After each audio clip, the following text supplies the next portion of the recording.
Hello friends, welcome to study कर। एक नए दिन के साथ फिर से आपका स्वागत है स्टडी कर पर। आज के इस इम्पोर्टेंट लेक्चर में हम वीकली करंट अफेयर्स को डिस्कस करने वाले हैं। तो आप सभी की डिमांड पर अब हम वीकली करंट अफेयर्स को स्टार्ट कर रहे हैं। तो हर संडे को आपको वीकली करंट अफेयर्स मिलेगा। तो पूरे सप्ताह की जो भी इंपॉर्टेंट करंट अफेयर्स के क्वेश्चन होंगे वो इस लेक्चर में इंक्लूड किए जाएंगे।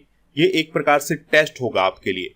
तो आपने डेली करंट अफेयर्स में इन क्वेश्चंस को पढ़ा हुआ है, तो लास्ट में आप अपना स्कोर भी बताइएगा कि आपने कितना सीखा या आपसे कितने क्वेश्चन सही हुए हैं। तो चलिए लेक्चर की शुरुआत करते हैं। देखते हैं पहला क्वेश्चन। तो पहला क्वेश्चन है, विप्रो के नए सीईओ और एमडी कौन बने हैं? आंसर हो जाएगा इसका श्रीनिवास पल्लिया। तो विप्रो कंपनी के अभी हाल ही में सीईओ और एमडी बने हैं श्रीनिवास पल्लिया। यहां पर आप श्रीनिवास पल्लिया को देख सकते हैं। विप्रो कंपनी का पूरा नाम क्या है, ये क्वेश्चन आपके एग्जाम में बन सकता है। तो आंसर हो जाएगा इसका western Indian palm refinery oil, और यह आईटी से जुड़ी एक कंपनी है।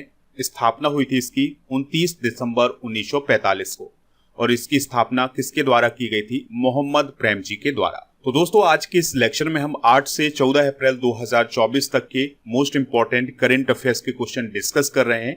तो आप इस पूरे लेक्चर को लास्ट तक देखिएगा। लास्ट में आपसे एक क्वेश्चन पूछा जाएगा जिसका आंसर आपको कमेंट बॉक्स में देना है।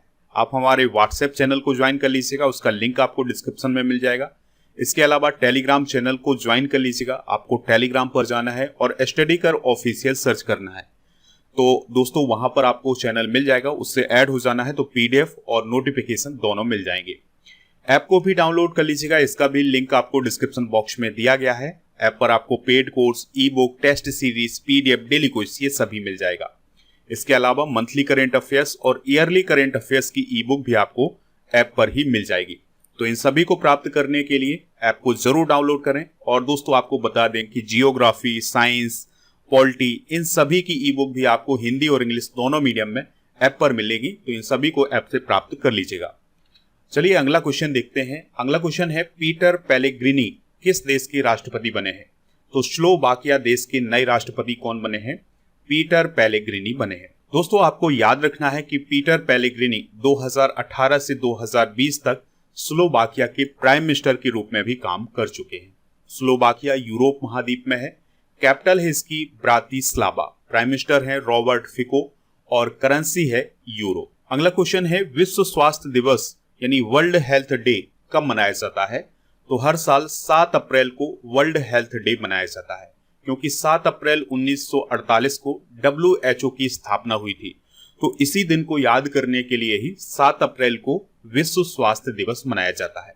2024 में विश्व स्वास्थ्य संगठन यानी WHO की 76वीं वर्षगांठ मनाई गई है। अगर आपसे पूछा जाए वर्ल्ड हेल्थ डे 2024 की थीम क्या थी, तो उसकी थीम थी my health my right. IPL में सबसे ज्यादा शतक बनाने वाले खिलाड़ी कौन बने हैं? तो दोस्तों, किंग कोहली यानी विराट कोहली आईपीएल में सबसे ज्यादा शतक बनाने वाले खिलाड़ी बने हैं। उन्होंने आईपीएल में कितने शतक बना लिए हैं? अब तक 8 शतक बना लिए हैं। और दोस्तों, आपको याद रखना है कि आईपीएल में सबसे ज्यादा रन बनाने वाले खिलाड़ी भी कौन है? विराट कोहली।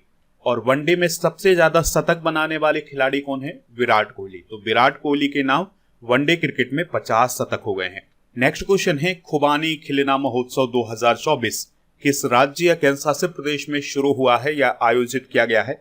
आंसर हो जाएगा इसका लद्दाख में। तो लद्दाख में खुबानी खिलना महोत्सव 2024 आयोजित किया गया है। आपको याद रखना है, खुबानी खिलना महोत्सव हर साल मार्च या अप्रैल के महीने में लद्दाख में मनाया जाता है, क्योंकि लद्दाख में मार्च या अप्रैल के महीने में खुबानी के फूल खिलते हैं। तो इन्हीं की सुंदरता को प्रदर्शित करने के लिए ये महोत्सव मनाया जाता है। आपको याद रखना है कि लद्दाख में खुबानी को चूली के नाम से भी जाना जाता है। नेक्स्ट क्वेश्चन है, पेरिस ओलंपिक जूरी में शामिल होने वाली पहली भारतीय महिला कौन बनी है? आंसर हो जाएगा इसका बिल्किस मीर। तो दोस्तों, बिल्किस मीर का संबंध है जम्मू कश्मीर से। तो जम्मू कश्मीर की बिल्किस मीर अभी हाल ही में पेरिस ओलंपिक 2024 के लिए जूरी सदस्य के रूप में शामिल हुई हैं। और बिल्किस मीर एक कैनोइस्ट हैं, यानी इनका संबंध नौकायान से है। और दोस्तों, आपको याद रखना है कि ओलंपिक में जूरी सदस्य के रूप में देश का प्रतिनिधित्व करने वाली यानी भारत का प्रतिनिधित्व करने वाली वो पहली महिला बन गई है। अगला क्वेश्चन है, मिरज में बने सितार और तानपुरा को जीआई टैग प्रदान किया गया है, यह किस राज्य से संबंधित है? आंसर हो जाएगा इसका महाराष्ट्र। तो मिरज में बने सितार और तानपुरा को अभी हाल ही में जीआई टैग प्रदान किया गया है, तो इनका संबंध महाराष्ट्र से है। तो महाराष्ट्र का जो सांगली जिला है और सांगली जिले का जो मिरज नामक या मिराज नामक कस्बा है, वहां पर जो सितार और तानपुरा बनाए जाते हैं जो कि एक वाद्य यंत्र है, तो उनको अभी हाल ही में जीआई टैग प्रदान किया गया है। दोस्तों बात आई है जीआई टैग की, तो जीआई टैग से रिलेटेड एक दो पॉइंट आपको याद रखना है। पहली बार जीआई टैग 2004 में दार्जिलिंग चाय को दिया गया था। अगला इंपॉर्टेंट क्वेश्चन है, तुत्सी समुदाय के नरसंहार के 30 साल पूरे होने पर कुतुब मीनार पर किस देश का झंडा रोशन किया गया है? आंसर हो जाएगा इसका रवांडा। तो यहां पर आप कुतुब मीनार देख सकते हैं और कुतुब मीनार पर किस देश का झंडा लगाया गया है? तो ये रवांडा देश का झंडा लगाया गया है। तो आज से 30 साल पहले रवांडा में तुत्सी समुदाय का नरसंहार शुरू हुआ था और इसकी शुरुआत 7 अप्रैल 1994 को हुई थी। तो ये नरसंहार 100 दिनों तक चला था, जिसमें 8 लाख लोगों की हत्या की गई थी। तो रवांडा देश के समर्थन के लिए अभी हाल ही में भारत ने भी कुतुब मीनार पर रवांडा का झंडा रोशन किया है। अगला क्वेश्चन है, दक्षिण चीन सागर में किन देशों ने मिलकर अपना पहला संयुक्त नौसैनिक अभ्यास शुरू किया है? आंसर हो जाएगा अमेरिका, जापान, ऑस्ट्रेलिया और फिलीपींस। तो इन 4 देशों ने अभी हाल ही में दक्षिण चीन सागर में अपना पहला संयुक्त नौसैनिक अभ्यास शुरू किया है। तो दोस्तों ये चाइना वाला पार्ट आप देख सकते हैं और ये है यहाँ पर वियतनाम, ये है मलेशिया, ये है फिलीपींस। तो इन देशों ने मिलकर के अभी इस साउथ चाइना सी वाले क्षेत्र में एक नौसैनिक अभ्यास शुरू किया है, जो कि पहली बार आयोजित किया गया है। तो किन किन देशों ने ये अभ्यास शुरू किया है? जापान और अमेरिका, ऑस्ट्रेलिया और फिलीपींस। अगला क्वेश्चन है, आई लीग प्रतियोगिता 2023-24 का खिताब किसने जीता है? तो सबसे पहले आप ये जान लीजिएगा कि ये जो आई लीग प्रतियोगिता है ये फुटबॉल से रिलेटेड है और 2023-24 का खिताब मोहम्मडन स्पोर्टिंग ने जीता है। दोस्तों फाइनल मुकाबला मेघालय की शिलोंग के SSA ग्राउंड में आयोजित किया गया था। अगला क्वेश्चन है, डिमेंशिया पर ब्रिटेन की शोध टीम में भारतीय मूल की किस विशेषज्ञ को शामिल किया गया है? आंसर हो जाएगा डॉक्टर अश्वनी केशवन ने। तो देखिए दोस्तों, डिमेंशिया बीमारी पर ब्रिटेन में एक शोध चल रहा है। तो इस शोध टीम में भारतीय मूल की न्यूरोलॉजिस्ट डॉक्टर अश्वनी केशवन को शामिल किया गया है। डिमेंशिया क्या है?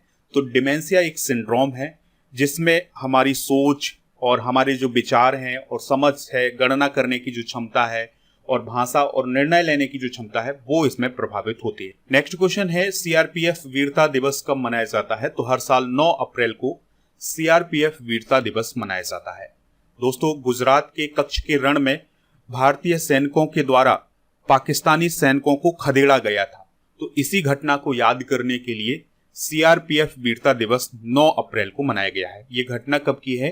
9 अप्रैल 1965 की। और इस युद्ध में भारत के 6 जवान शहीद हो गए थे। नेक्स्ट क्वेश्चन है, परमाणु ऊर्जा विभाग ने वर्ष 2047 तक भारत की परमाणु ऊर्जा उत्पादन क्षमता 8000 मेगावाट से बढ़ाकर कितना करने का लक्ष्य रखा है? आंसर हो जाएगा इसका 1 लाख मेगावाट। तो वर्तमान में भारत में जो परमाणु ऊर्जा का उत्पादन हो रहा है वो हो रहा है 8000 मेगावाट का, और आने वाले समय में यानी 2047 तक भारत सरकार ने ये लक्ष्य रखा है कि भारत का जो परमाणु ऊर्जा उत्पादन है वो 1 लाख मेगावाट हो जाए। अगला क्वेश्चन है, गुड़ी पड़वा का पर्व किस राज्य में मनाया गया है? तो गुड़ी पड़वा महाराष्ट्र राज्य में मनाया गया है। तो हिंदू कैलेंडर के अनुसार चैत्र प्रतिपदा को महाराष्ट्र में गुड़ी पड़वा त्योहार मनाया जाता है और गुड़ी पड़वा से ही राम जन्मोत्सव का कार्यक्रम भी शुरू हो जाता है महाराष्ट्र में। अगला क्वेश्चन है, भारत का पहला निजी क्षेत्र द्वारा निर्मित पृथ्वी अवलोकन उपग्रह किस कंपनी ने लॉन्च किया है? आंसर हो जाएगा टाटा एडवांस सिस्टम लिमिटेड। तो ये टाटा समर्थित कंपनी है, तो उसने अभी हाल ही में भारत का पहला निजी क्षेत्र द्वारा निर्मित पृथ्वी अवलोकन उपग्रह लॉन्च किया है। इस सैटेलाइट का नाम क्या है? तो इसका नाम है टीसैट फर्स्ट ए। तो दोस्तों ये नोट जरूर कर लीजिएगा क्योंकि ये क्वेश्चन आपके एग्जाम में पूछा ही जाएगा। तो दोस्तों आपको याद रखना है कि ये जो टीसैट फर्स्ट ए है यह एक सैन्य उपयोगी उपग्रह है, यानी इसका उपयोग सेना के लिए किया जाएगा। इसकी लॉन्चिंग कब हुई है? तो 7 अप्रैल 2024 को इसकी लॉन्चिंग हुई है। कहां से इसकी लॉन्चिंग हुई है? तो Kennedy space centre, Florida, America से। तो अमेरिका से इसकी लॉन्चिंग हुई थी। किस रॉकेट से इसको लॉन्च किया गया था? तो फाल्कन 9 रॉकेट से इसको लॉन्च किया गया था। इसका वजन कितना है? 50 किलोग्राम का। तो इसका काम होगा पृथ्वी का अवलोकन करना। अगला क्वेश्चन है, भारत द्वारा अधिग्रहित किया जाने वाला दूसरा अंतरराष्ट्रीय बंदरगाह कौन बना है? आंसर हो जाएगा सितवे बंदरगाह। तो म्यांमार का जो सितवे बंदरगाह है उसको भारत ने अब अधिग्रहित कर लिया है। तो भारत के इंडिया पोर्ट ग्लोबल लिमिटेड के द्वारा यानी IPGL के द्वारा इस सितवे बंदरगाह को अधिग्रहित किया गया है। आपको याद रखना है कि ये जो सितवे बंदरगाह है ये म्यांमार के रखाइन प्रांत के कलादान नदी पर स्थित है। देखिए, जो सितवे बंदरगाह है ये भारत द्वारा अधिग्रहित किया जाने वाला दूसरा बंदरगाह है। तो पहला बंदरगाह कौन है? तो ईरान का जो शाहिद बेहस्ती बंदरगाह है जिसे चाबहार पोर्ट के नाम से जाना जाता है, तो वो पहला है और सितवे बंदरगाह दूसरा है। अगला क्वेश्चन है, जिग नामक एक नई स्वर्ण समर्थित मुद्रा किस देश में शुरू की गई है? तो दोस्तों, अभी हाल ही में जिम्बाब्वे देश ने एक नई करेंसी शुरू की है, उसका नाम क्या है? जिग। तो इसका राइट आंसर हो जाएगा जिम्बाब्वे। तो जी का मतलब है यानी ZI का मतलब है जिम्बाब्वे और जी का मतलब है गोल्ड।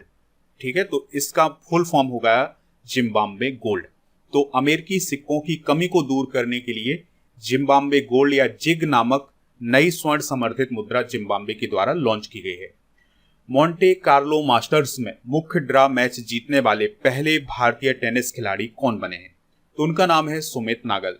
तो भारत के स्टार टेनिस खिलाड़ी हैं सुमित नागल। तो उन्होंने अभी हाल ही में मोंटे कार्लो मास्टर्स में मुख्य ड्रा का खिताब अपने नाम किया है, यानी कि उन्होंने ये मैच जीता है और ऐसा करने वाले वह पहले भारतीय बन गए हैं। उन्होंने इटली के मार्टो अर्नाल्डी को हराया है। आपको याद रखना है कि मोंटे कार्लो मास्टर्स के मुख्य ड्रा में विजय अमृतराज और रमेश कृष्णन भी पहुंचे थे, लेकिन इन दोनों ने जीत हासिल नहीं की है।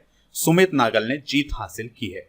अगला क्वेश्चन है, जॉन टेनिसवुड का संबंध किस देश से है जो वर्तमान में दुनिया के सबसे बुजुर्ग व्यक्ति बन गए हैं?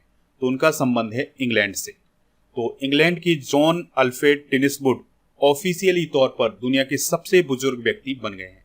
टेनिसवुड का जन्म कब हुआ था? 26 अगस्त 1912 को। और उनकी उम्र कितनी है? 111 साल 224 दिन। नेक्स्ट क्वेश्चन है, सीनियर महिला राष्ट्रीय हॉकी टीम का कोच किसे नियुक्त किया गया है? आंसर हो जाएगा हरिंदर सिंह को। तो हरिंदर सिंह अब भारत की जो राष्ट्रीय महिला हॉकी टीम है उसके कोच बनाए गए हैं और हरिंदर सिंह भी एक पूर्व भारतीय हॉकी खिलाड़ी हैं। 2012 में उन्हें द्रोणाचार्य पुरस्कार से भी सम्मानित किया गया था। हॉकी की बात आई है तो हॉकी को कंट्रोल करने वाली भारत की संस्था कौन है? हॉकी इंडिया, जिसका गठन 2008 में हुआ था। इसके वर्तमान में अध्यक्ष हैं दिलीप तिर्की। अगला क्वेश्चन है, प्रसिद्ध वैज्ञानिक। नेक्स्ट क्वेश्चन है, प्रसिद्ध वैज्ञानिक पीटर हिग्स का निधन हो गया है, वह किस शोध कार्य से जुड़े थे? तो गॉड पार्टिकल की खोज से। तो गॉड पार्टिकल की खोज करने वाले प्रसिद्ध वैज्ञानिक पीटर हिग्स का अभी हाल ही में निधन हो गया है। दोस्तों, गॉड पार्टिकल को हिग्स बोसॉन पार्टिकल के नाम से भी जाना जाता था। तो जो हिग्स शब्द है ये पीटर हिग्स के नाम का है और जो बोसॉन शब्द है ये सत्येंद्र नाथ बोस के नाम पर है। नेक्स्ट क्वेश्चन है, जॉन एल जैक स्विगर्ट जूनियर पुरस्कार 2024 से किसे सम्मानित किया गया है? आंसर हो जाएगा इसरो को। तो इसरो को अभी हाल ही में अमेरिका के जॉन एल जैक स्विगर्ट जूनियर पुरस्कार से सम्मानित किया गया है। यह सम्मान क्यों दिया गया है इसरो को? तो चंद्रयान 3 की सफलता के लिए यह सम्मान दिया गया है। बात आई है इसरो की, तो इसरो की स्थापना कब की गई थी? 15 अगस्त 1969 को। विक्रम साराभाई इसके संस्थापक माने जाते हैं और साराभाई ही इसरो के पहले अध्यक्ष थे। मुख्यालय बेंगलुरु में अध्यक्ष हैं एस सोमनाथ। और आपको याद रखना है कि इसरो भारत सरकार के अंतरिक्ष विभाग के अंतर्गत काम करता है। अगला क्वेश्चन है, WHO के अनुसार यानी वर्ल्ड हेल्थ ऑर्गेनाइजेशन के अनुसार 2022 में हेपेटाइटिस संक्रमण से भारत में कितने लोगों की मौत हुई है? तो 1,23,000। तो दोस्तों, अभी हाल ही में WHO के द्वारा एक रिपोर्ट जारी की गई है। तो उस रिपोर्ट में यह कहा गया है कि 2022 में भारत में 1,23,000 लोगों की मौत हेपेटाइटिस के संक्रमण के कारण हुई है। तो WHO ने अभी हाल ही में कौन सी रिपोर्ट जारी की है? वैश्विक हेपेटाइटिस रिपोर्ट 2024, यानी कि ग्लोबल हेपेटाइटिस रिपोर्ट 2024 को अभी हाल ही में जारी किया गया है।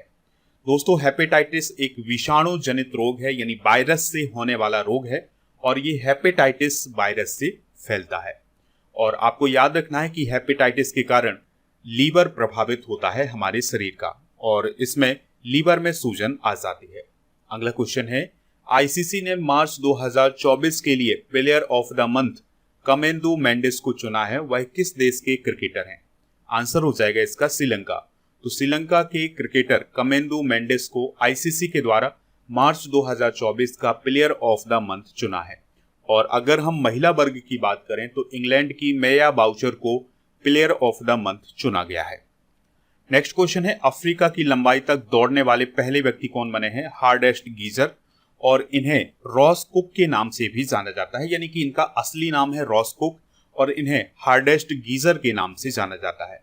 तो हार्डेस्ट गीजर ने साउथ अफ्रीका से लेकर के इस प्रकार से उन्होंने दौड़ पूरी की है अफ्रीका की। और दोस्तों, आपको याद रखना है कि रॉस कुक का संबंध किस देश से है? तो इनका संबंध ब्रिटेन से है। नेक्स्ट क्वेश्चन है, उत्तर प्रदेश का पहला ग्लास स्काई बाक ब्रिज किस जिले में स्थापित किया गया है? तो यह चित्रकूट जिले में स्थापित किया गया है। तो उत्तर प्रदेश के चित्रकूट जिले के तुलसी जल प्रपात में उत्तर प्रदेश का पहला ग्लास स्काई बाक ब्रिज बनाया गया है। दोस्तों, इस ब्रिज की भार क्षमता प्रति वर्ग मीटर 500 किलोग्राम है। और आपको याद रखना है कि जो चित्रकूट जिले का तुलसी जल प्रपात है, इसे पहले सबरी जल प्रपात के नाम से जाना जाता था। अगला क्वेश्चन है, सरहुल त्योहार किस राज्य में मनाया गया है? तो सरहुल त्योहार झारखंड राज्य में अभी हाल ही में मनाया गया है। तो सरना समाज के लोगों के द्वारा सरहुल त्योहार मनाया गया है। इसमें प्रकृति के संरक्षण का संदेश दिया जाता है और इस समय नए फूल पत्ते आते हैं पेड़ों पर, तो इसी का जश्न मनाने के लिए ये त्योहार झारखंड में मनाया जाता है। इसकी शुरुआत कब हुई थी? 1967 से। नेक्स्ट क्वेश्चन है, हुरुन ग्लोबल यूनिकॉर्न इंडेक्स 2024 के अनुसार भारत का कौन सा स्थान है? तो भारत का तीसरा स्थान है। दोस्तों, अभी हाल ही में हुरुन ग्लोबल यूनिकॉर्न इंडेक्स 2024 की एक रिपोर्ट जारी की गई है। तो यूनिकॉर्न की संख्या के मामले में भारत तीसरे नंबर पर है, अमेरिका पहले नंबर पर है। अमेरिका में 703 यूनिकॉर्न है और दूसरे नंबर पर है दोस्तों चाइना, जहां पर 340 यूनिकॉर्न है। और तीसरे नंबर पर है भारत, जहां पर 67 यूनिकॉर्न है। और दोस्तों, आपको याद रखना है कि चौथे स्थान पर यूनाइटेड किंगडम है, जिसमें 53 यूनिकॉर्न है। नेक्स्ट क्वेश्चन है, जल जीवन मिशन के तहत घर तक नल से जल पहुंचाने के मामले में पहला जिला कौन है? तो वो है तमिलनाडु का नीलगिरी जिला। दोस्तों, जल जीवन मिशन के तहत घर तक नल से जल पहुंचाने को लेकर केंद्र सरकार ने 299 जिलों की रैंक जारी की है और इसमें पहला स्थान किसका है? नीलगिरी का। और ये जो डाटा है ये मार्च माह का डाटा है। दोस्तों, जल जीवन मिशन की बात करें तो ये 2019 में शुरू किया गया था जल शक्ति मंत्रालय के द्वारा और यह मिशन ग्रामीण और शहरी दोनों स्तरों पर चलाया जाता है। इसका उद्देश्य है घरों तक स्वच्छ जल की आपूर्ति करना।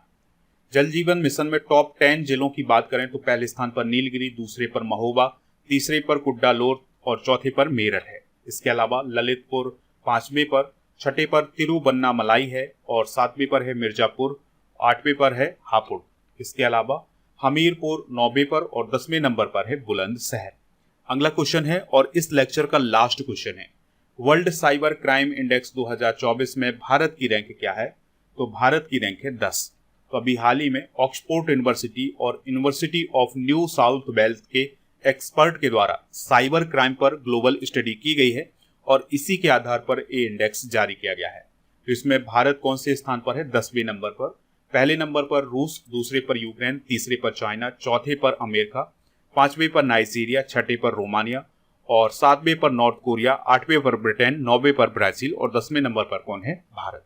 तो ये हैं दोस्तों 8 से 14 अप्रैल 2024 तक के मोस्ट इंपॉर्टेंट करंट अफेयर्स के क्वेश्चन। दोस्तों, अब आपसे एक क्वेश्चन पूछा जा रहा है जिसका आंसर कमेंट बॉक्स में बताना है। सितवे बंदरगाह किस देश में है? जो भी इसका राइट आंसर हो कमेंट बॉक्स में जरूर बताएं, हमें इंतजार रहेगा आपके आंसर का। इसके अलावा आप अपना स्कोर भी कमेंट बॉक्स में बताइएगा कि आपका स्कोर कितना रहा है।